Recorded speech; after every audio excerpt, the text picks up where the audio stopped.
Good afternoon, and thank you for joining us today for TAD's webinar on ins and outs of accounts receivable for home health agencies.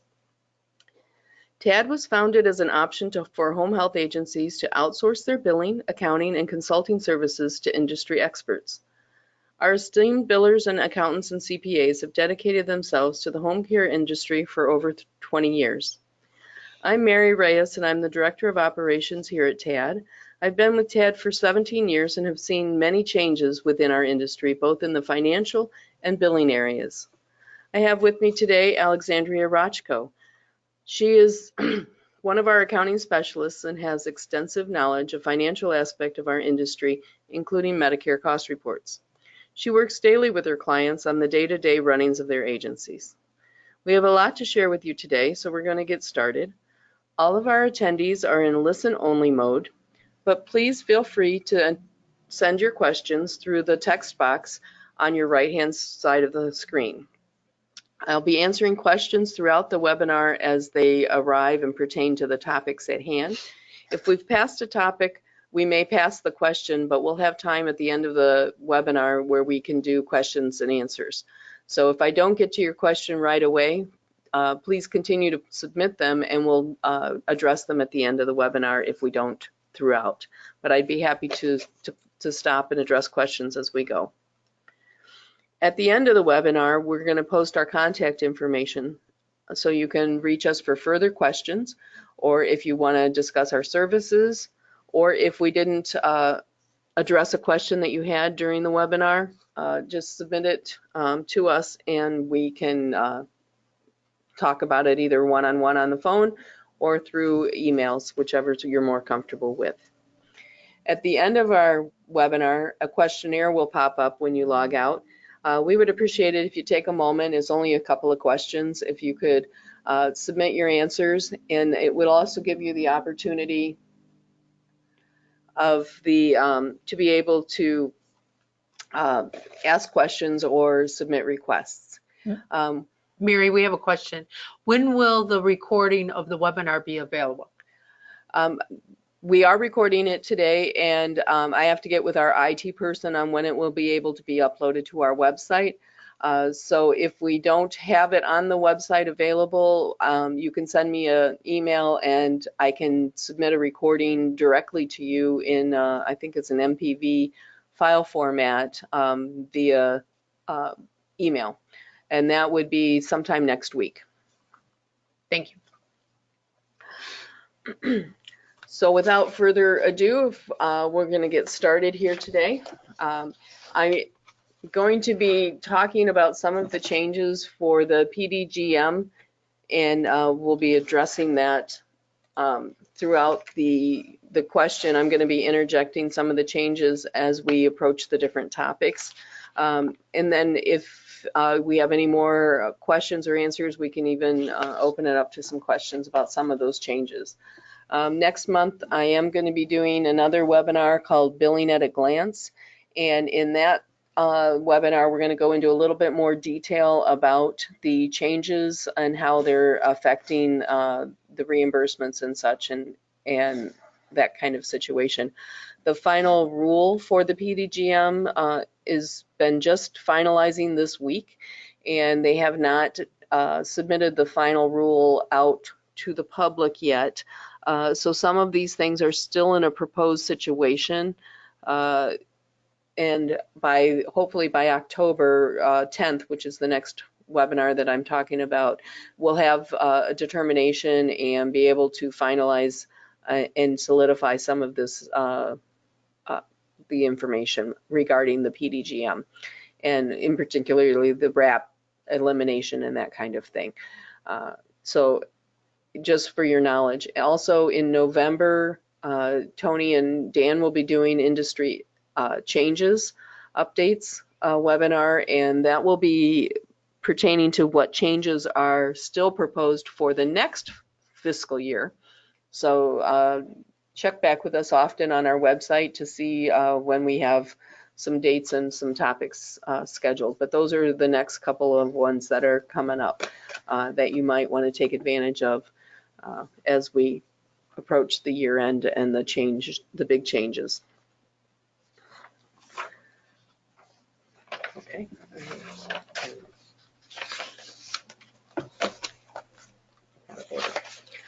What is accounts receivable?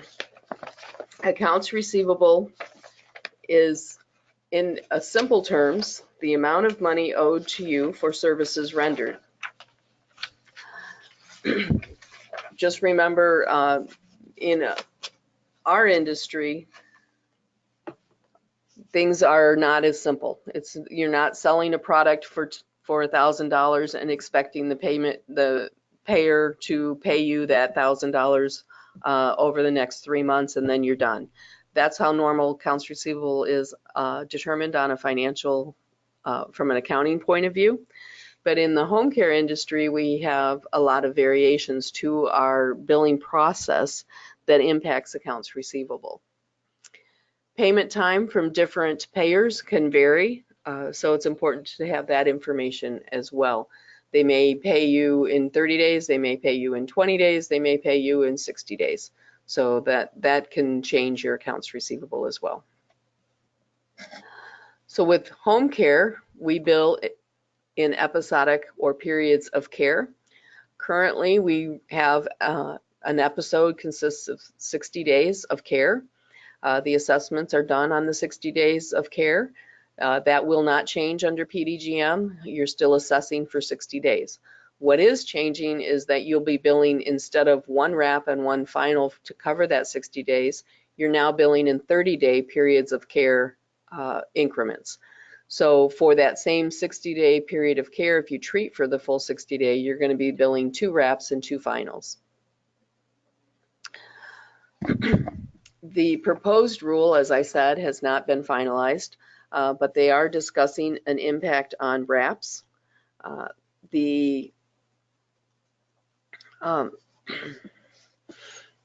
They're looking to eliminate wraps in the long run. How quickly they're going to do that is still up in the air. As we go through the webinar today, you'll see some of the impacts as we discuss it. One of the things that you might want to do for the PDGM education, if you have not started some of the education in your office, the cms.gov website has a whole section for PDGM resources available to you. One of them in particular is called the PDGM Grouper Tool. And I like this Grouper Tool. It allows you to see the criteria that they're using to determine the different groupings that you'll fall into for reimbursement. So I might reference back to that Grouper Tool throughout. If you haven't downloaded it, or a lot of software companies are having that integrated into their software as another resource. So I recommend taking advantage of some of those learning tools on that as well. Mary, in the per diem billing too, as more and more home health agencies are taking on commercial insurance plans, many of them are requiring billing on a per diem or per visit basis. These payers often have a shorter filing limits. That's correct, Alex. I've seen some payers with as short as a 45-day filing period. It's important to identify those kinds of things so that you're billing appropriately and not delaying it and billing in a 60-day period of care and losing out on that and missing some of that payment because you're submitting a late bill. Especially for your cash flow. Exactly. We have other webinars for intake and eligibility. I don't currently have them scheduled, but they probably would be available after the first of the year. So if you monitor our website, we do send out invitations like the ones you got today for today's webinar. So when those topics come up, feel free to, we'd love to have you join us on those webinars as well. Also, Mary, it is very important with the AR to determine the proper insurance the patient has and which type of billing it is required. This information should be obtained during the intake process. If the payer has a short filing limits and should be billed per diem, but gets registered as an episodic payer, it will delay your billing and increase the risk, like you said, of non-payment. Right, right. So these are the reasons why you need to manage your accounts receivable. Now how do you do that? How, or why is it important? It's important for cash flow. Yes, especially when you have payroll, and a lot of agencies do biweekly payroll. It's very important to make sure you know what kind of cash flow is coming in within the next every 2 weeks. So if you do not have a proper accounts receivable, or it's overstated, understated, or you're not even using it, as a manager, you're not going to know what kind of money is coming in so you can pay your employees. And it's important that they get their notes in so that you can at least get your wrap and have some cash flow, and also their final, but the notes and everything for their final, because when you look at that AR and it's not even properly billed, you're not going to have the right cash coming in, and you could be short for payroll. Very good. The other thing to look at with cash flow is on a good accounts receivable, you have, you can see your outstanding claims, if they're taking long to pay, which payers are taking longer, and you can hopefully project your expected reimbursements. The other thing is to use your accounts receivable to help monitor collections. You can sort your report. A lot of them will have buckets. You know, if the majority of your claims are in the 30 days, or are they out there at 120 days and they haven't been collected. It's important to be able to determine whether your collections are effective. You can also see if they're paying you less than the contract rates. You can always use this information when you're renegotiating your contracts with those commercial payers. Mary, here at TAD, we can help clients with their billing and recovery look back, because our billers have knowledge of billing, and our specialists can do the recovery look back and help them get cash flow that they didn't even know they had. Yep, great idea. You know, that is the thing, is when you have accounts receivable and you see things aging, you can identify problem claims and payment delays. And if you also help you make your staff accountable, are they able to collect on those harder claims? The older the claim is, the harder it is to collect. So these are some of the things on how to manage it now. Accurate insurance verification, working on denials and non-payments, review payer reimbursements versus costs. So let's first talk about accurate insurance verification. When you have a new patient come on, you want to make sure that you are identifying the insurance that they carry and appropriately register them within your software. As different payers come on, you know, Medicare, of course, is the episodic and billed episodically. But let's say Blue Cross Blue Shield or Humana. Not every Humana claim is billed the same way. Not every Blue Cross plan is billed, or claim is billed the same way. There are many plans underneath that umbrella of the payer's name. So it's important to identify which plan they are. Are they a Medicare replacement plan and then billed by the same as Medicare? Or are they a per diem plan and they have to be billed by the visit? And various other things that you need to do. You need to identify those. When you're managing your accounts receivable, you're working on your denials and non-payments. Denials you generally see on a remittance advice or other payer correspondences where they tell you they did not pay that claim. But non-payments are harder to identify. Those can be what we call a front-end edit claim, where the payer doesn't even accept the claim into their billing system because of some kind of error. Often it could be a wrong member ID number. It could be submitted to the wrong plan. There could be missing documentation or a corrupted electronic file, who knows. But if they've never been entered into the payer's system, you're not going to get any communication back from the payer that these claims are rejected.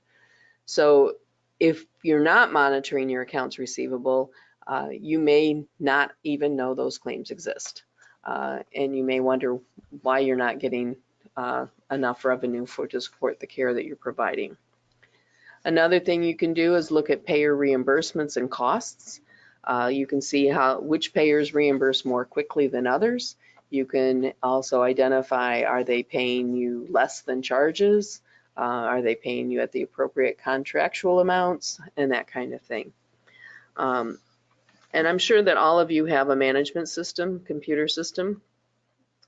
We always recommend that when you're looking at a management system or when you're using it, we here at TAD use whatever management system our clients have. But we often use that system more fully than the agencies do themselves. For example, a lot of people just use it for the electronic medical record, for keeping your charts, for that kind of situation. A lot of them will even go to the point of processing and billing the claims out the door. But many people, especially clients coming to us, they may or may not post payments into their system. It doesn't impact your cash flow because you've already been paid the claim, but it certainly impacts your ability to use the system's reporting processes and analytical systems. So that's the next thing, is to make sure that you're posting remittance advices appropriately.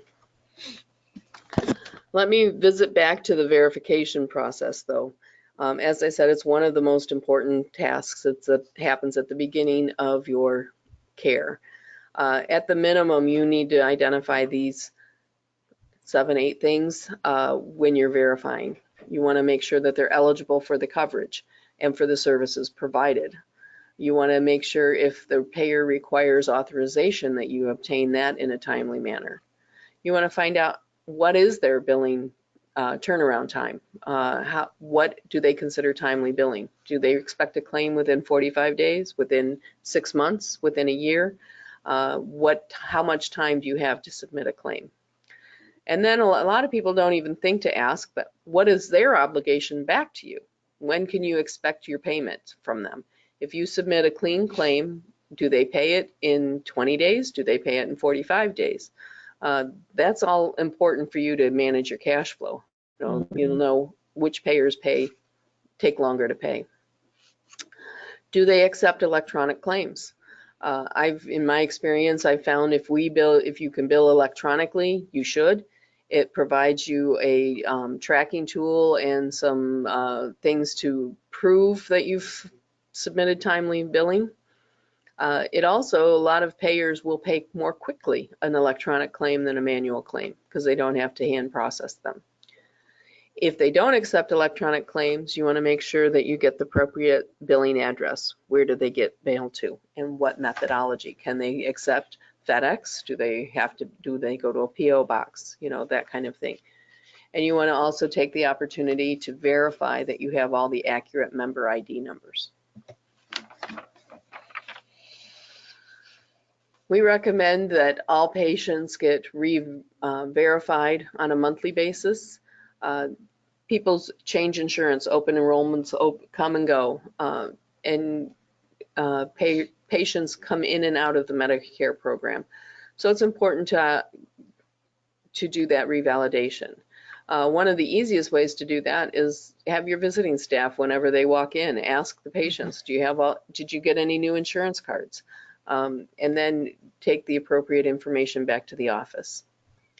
As a reminder, the new MIB numbers have been issued to all Medicare recipients as of now. They've all been issued, and we've been in a transition period. So right now you can submit your billing both with the regular HIC, the old HIC number, HIC number, or the MIB number. Either way, the claims will still process through Medicare.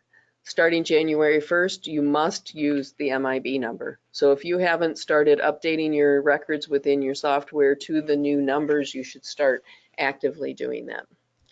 And remember, verification does not guarantee payment. So you want to do the best job you can. And with accounts receivable, the next verification is one of the most important things. The next that I feel the next important thing is payment posting. There are many people I've seen in many systems out there where the payment posting either has not been completed accurately or thoroughly or even at all. I had a client come to me a few years back, and they had been certified in billing using the software system for 8 years before they came to us.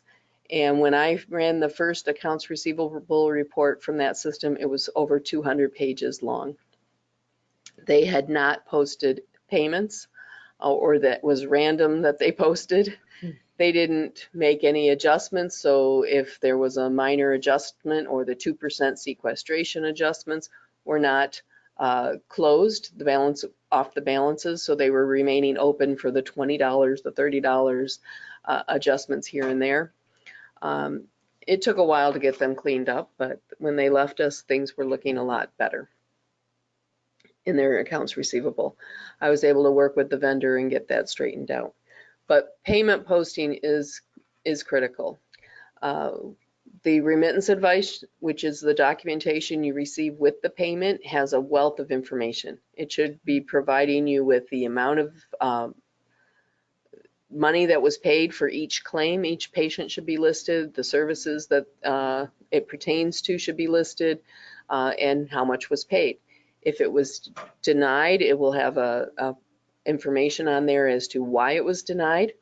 If it was partially paid, if you should have been paid $100 and you only got paid $50, some people may look at that, well, they paid it, so it's paid. But if it didn't pay appropriately, that's missed money that you should be able to recover. So again, when you're posting, you want to identify true contractual adjustments and get those closed. It allows you for price discrepancies, and it can also provide you with the accurate information as to what truly is expected from your payer sources. If you don't finalize and post, you lose that integrity altogether. As you know, with Medicare, when you're getting paid under the HHRG value, the RAP is billed according to the OASIS assessment, and it's an estimate of what is going to type of reimbursement that you're going to have. Depending on your therapy utilization and other criteria, when you submit your final bill, you may get exactly what was originally done on the original OASIS, or it may vary if you did more or less visits according to what was expected. Under PDGM, the criteria that they use to set pricing is changing dramatically. They're using source of admission, clinical groupings. There's 12 different clinical groupings that they'll be using to determine the reimbursement, as well as functional impairment levels, which is again what you're familiar with the OASIS MO questions, MO questions. Mm-hmm. And then the comorbidity groups, when you have multiple diagnostic areas. Each of those you now can fall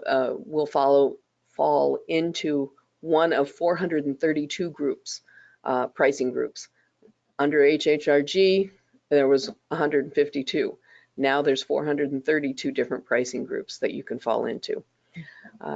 They still value therapy, but they don't, the number of therapy visits is no longer used in the reimbursement calculation.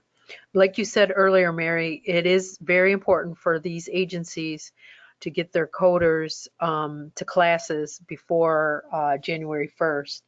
And like you said, there's going to be 432 groups that you're going to be falling into now versus 150. So yeah. Yep. It's important. It is important. And to identify the different levels of where your patients fall. Yep. Software or management reports. When you're, again, like I said, when you're looking at a management software, I always like to see the reports. How do you take the information that you've accumulated in a management system. There's a ton of information. You've got your diagnostic stuff, you've got your financial stuff. The reports that you get out of your software are very valuable. Mhm. And I have seen software companies that only work on the electronic medical record. They, concentrate on the pathways, and they do that an excellent situation. And then they went, oh yeah, people want to bill their claims. So the whole financial component of that software was an afterthought, and it doesn't run smoothly with the information. We have others, that are very good on both aspects. I haven't seen the perfect software out there. There are some very good ones. But when you're dealing with that, you want to look at your reports. What can you get out of the system to help you manage your company? And I got some samples of some of the accounts receivable reports that I feel are representative and would be the minimum amount of information you would want to have. And also speaking about software, if you haven't already, you might want to reach out to them and make sure that they are going to be ready for these changes coming down January 1st for the PDGM changes. We work with, I'm in 9 or 10 softwares right now that we use, and some of them are like every time you open a page, they've got resources available to you for the changes. Others, there's not word one. So you want to reach out to your vendor and make sure that they are going to be ready for these changes. So accounts receivable, this is one of the examples that I have.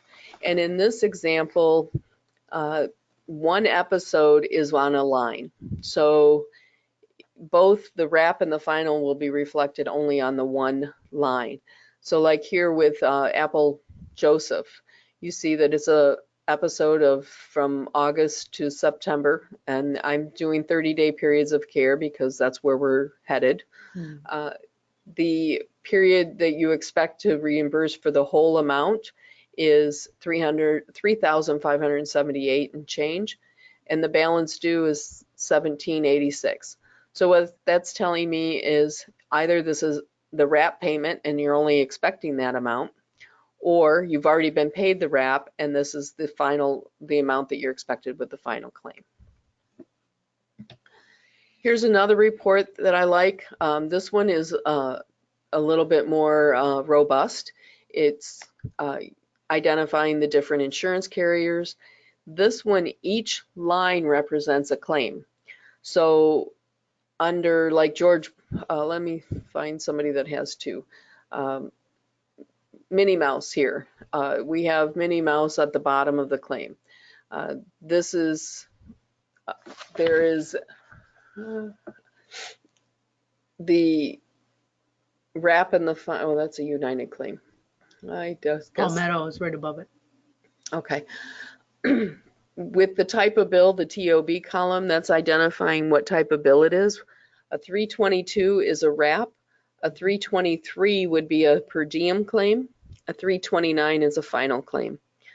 So this one also shows the period of care, the start and end dates, the anticipated amount. That's the anticipated amount expected for the type of claim that is billed. So on George Washington at the beginning, it's a wrap payment at $322, and we're expecting $1,513.08 with that wrap payment. And then the balance would be coming in when you do the final claim. So this is also an example here at TAD. We do all of our billing clients get their accounts receivable reviewed. We have processors and billers, and then we take it to another level of supervision and we review it. So here, this one is showing the last column is a reviewer notes, where we indicate back to our clients what the status is of those claims. Some of them are soon to pay. If there's a problem that claim is being corrected, like at the boss G.I. Joe, the correction needed to be corrected for authorization. So that is referred back to a billing specialist to get that information coordinated with the client. So This is an ideal report. This is very similar to a lot of them that we put out. Again, I use the criteria of the software, so yours might look slightly different. But we do, regardless of the type of format, we still put the reviewer notes on there and provide that back to our clients.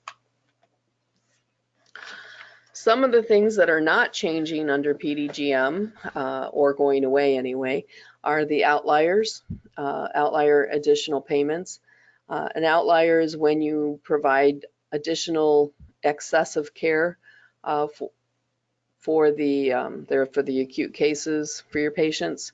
What they will do is pay your normal rate, either HHRG or the PDGM is the normal base. And then depending on whether they meet the criteria to fall into the outlier status, there'll be an add-on, which is an additional payment.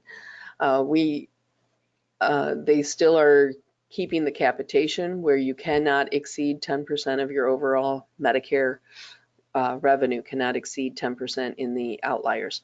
So if you've hit that 10% threshold, you'll only be paid at the normal normal classification, normal grouping rate.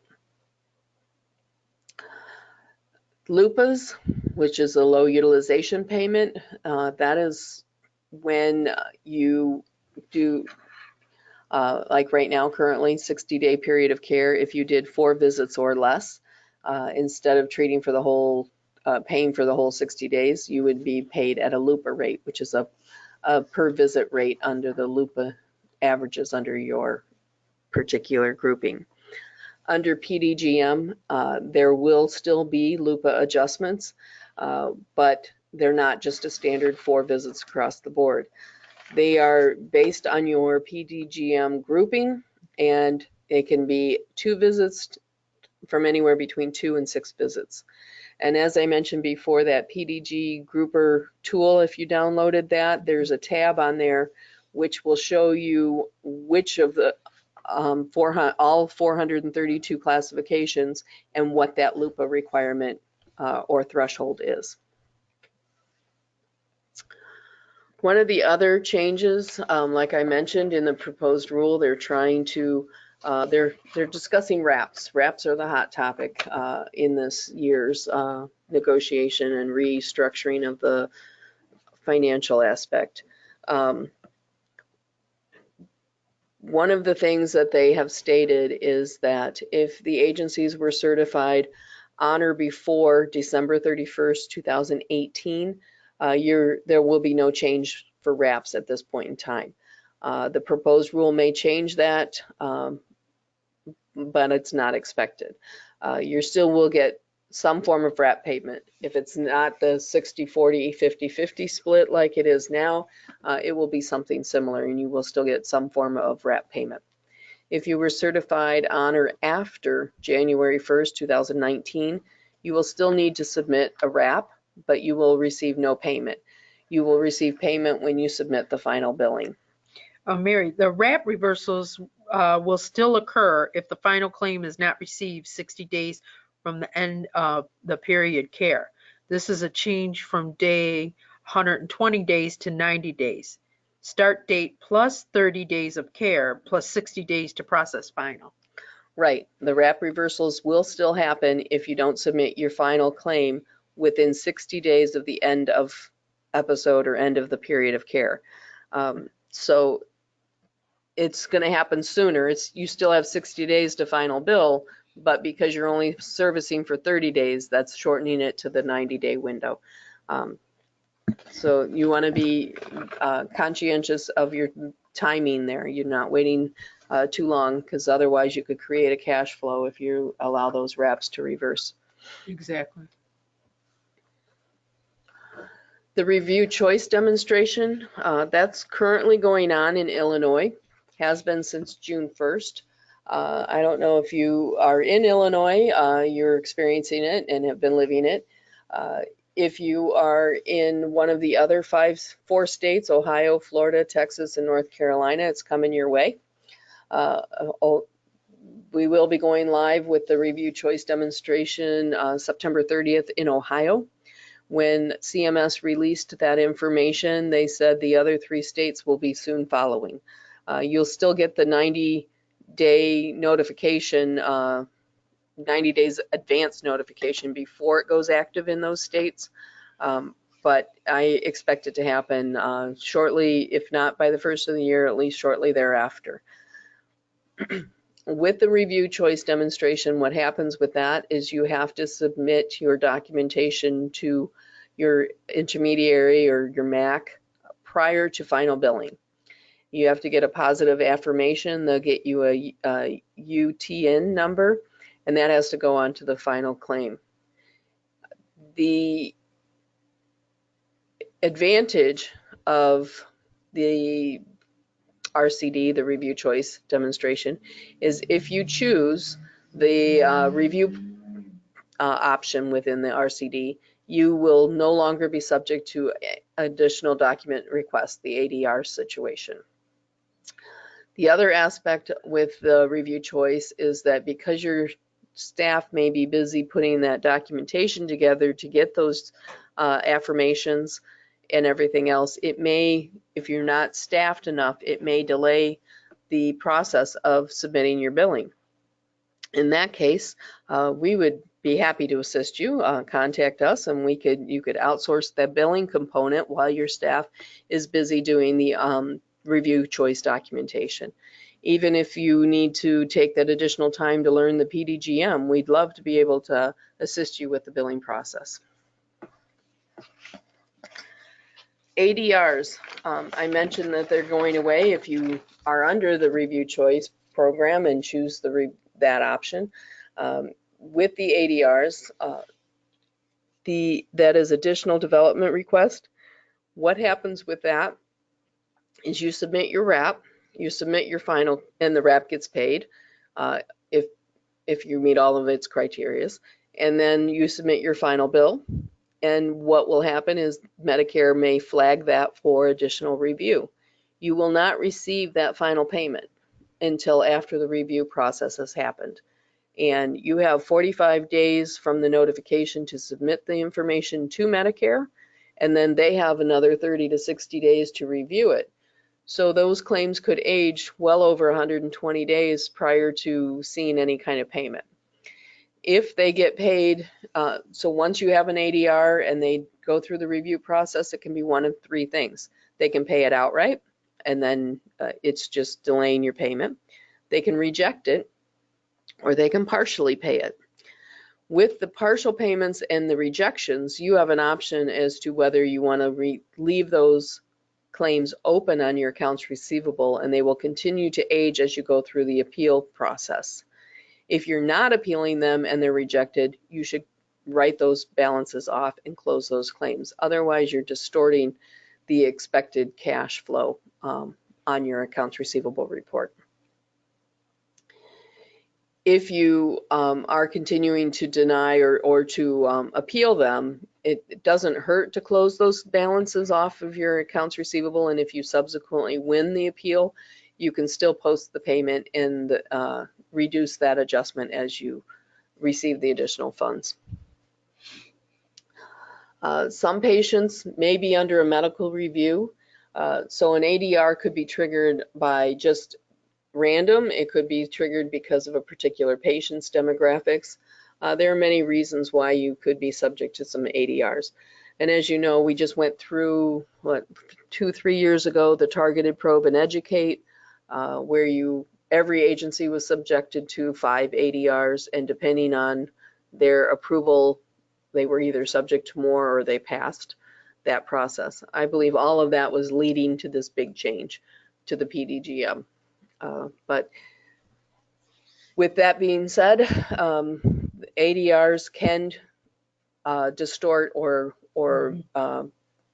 sway the balances on your accounts receivable. So we're here for some questions and answers. I've covered a lot of material. Again, like I said, there's a lot of resources out there for the PDGM. CMS has a lot of it right on their website. If you go to cms.gov and then type in the PDGM, it'll take you to their resource page, and you can download the grouper tool. You can look at the different criteria and requirements. There's a lot of software companies that are offering training for the PDGM right within that. But if anything, you should be starting to get your staff trained on those new methods of evaluation. So it doesn't seem like, looks like we have no questions at this point in time. Yeah. So I appreciate you all attending today. And if you do have further questions, feel free to send me an email. Our contact information is right here. And our phone number and email address. I'd be happy to talk further with you if you're interested in our services or have any other questions. And again, our next webinar in October 10th, is Billing at a Glance, and it'll go into a little bit more detail about how the PDGM groupers are calculated and how that impact is going to be happening. So again, I thank you for attending today, and please don't forget to do the questionnaire at the as you sign out. Thank you.